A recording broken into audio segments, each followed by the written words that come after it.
So hi everyone, today in this video we're gonna look for some solutions for another type of problem that you can face in our day-to-day lives, also trying to focus in applying mental models in that problem. And so it is in a way as well to reinforce on you how the mental models, by them being abstract concepts, you can apply it specifically in each specific problem that is also face in your life. And then so with that, what's going to be the problem today is the problems that democracy has, and then we're trying to look to sharp in order so the democracy becomes stronger and then so produces better results as a way that the majority of the Western countries they so get ruled. And then so first, the decisional paralysis.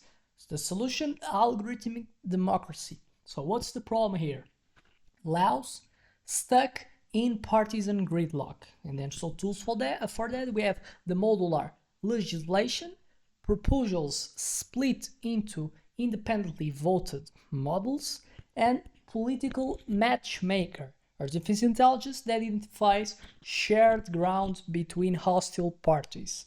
The Estonia cut law approval times from 450 to 47 days, and then so it's an initiative that were applied in Estonia. So second, the tyranny of the majority. Solution: dynamic minority protections. The problem: vulnerable groups ignored. And that's so something that tends to happen because in a way that it's the majority that decides certain times so, and is often more often than probably people will think.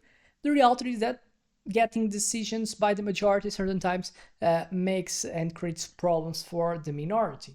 And that's so whole creating a more dynamic way to not just the majority decide what happens for everyone. And then so with that, certain tools that we can look for: impact panel, affected minorities gain a temporary veto on projects, and fluid districts, representation adjusted by algorithms detecting underrepresented groups. Example: the Quebec guaranteed indigenous veto power on environmental policies. 3. Infodemic. Solution: digital immune system. What's the problem? Certain times disinformation corrodes debate. And then so what are the tools for that? Source certification, cryptographic seals for verified news outlets, and cognitive immunity, mandatory school gamification teaching manipulation detection.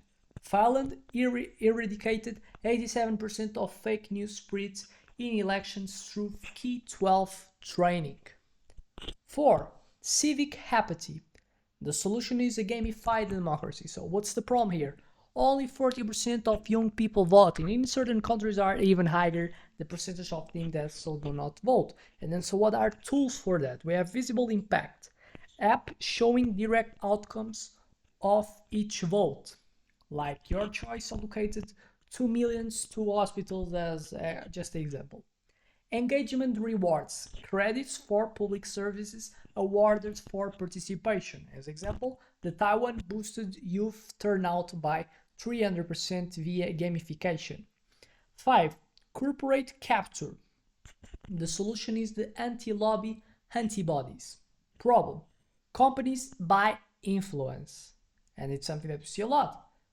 When you get richer, obviously you have more power to do whatever it is the thing that you want to do. And obviously it's not something that you have to look and so kind of take as a takeaway that we have seen a lot, and mainly in terms of the soft power that movies, films they pass to you that are just like the dichotomy that the poor are good people, the rich are bad people. The reality is that being bad is amplified if you reach because you have more power to do whatever you want. But then, so how human handle this? Tools: radical transparency, live streamed lobby meetings with artificial intelligence, flagging conflicts of interest, and influence tax, corporate contributions fund independent audits. As example, the Seattle bans corporate donations from firms with public contracts. 6. Strategic myopia. And that, so the solution that we're going to look is like a future parliament. So problem, focus on elections, not decade. And that's probably one of the worst problems, well, in democracy here again, is that democracy is a type of game that the people that are power, that are fighting for the power, they're always looking for the consequence of their actions in terms of how they benefit my re-election. And then so it makes exist a certain type of alignment of incentive. So you have to do good things for people to like you and then so deem to vote for you.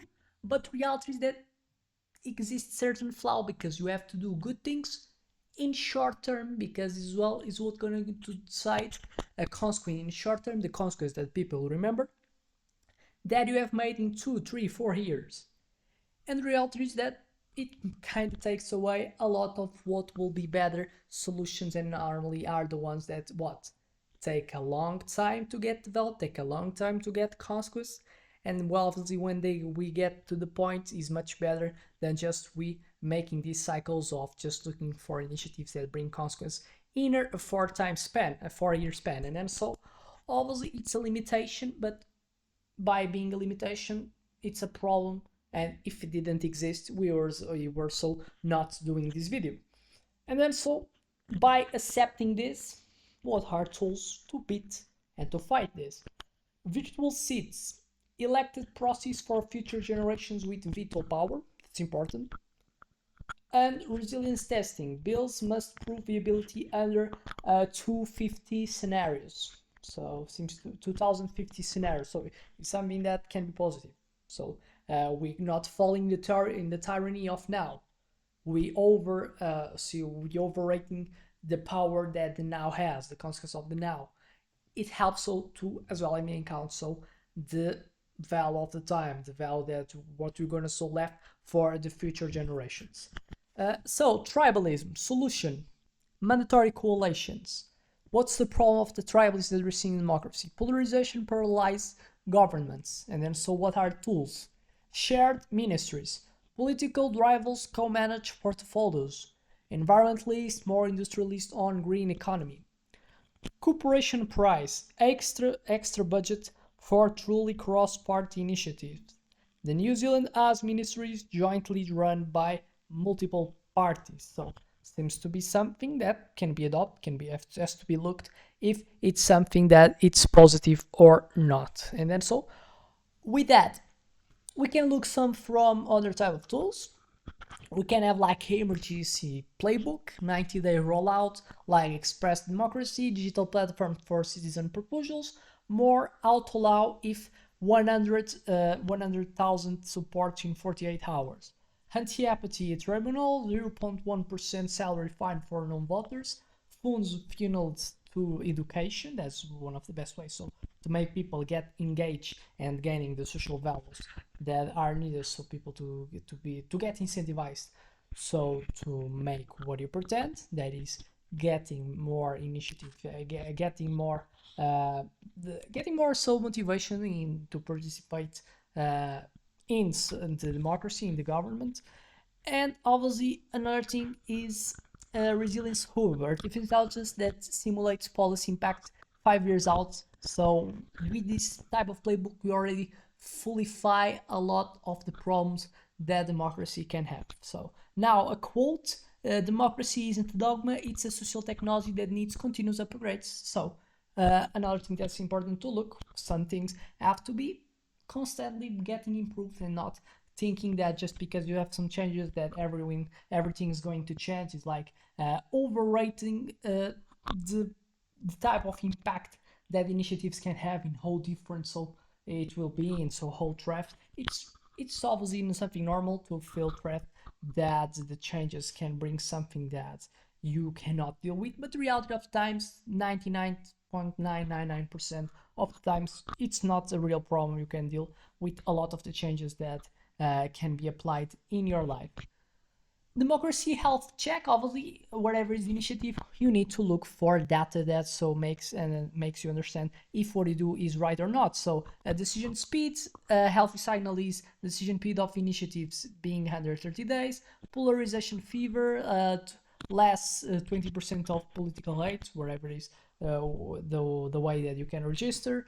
Fake news immunity, like plus 80% detected manipulation. The people have this ability, and normally it's something that's mainly can be done by artificial intelligence. They have the ability to learn these patterns.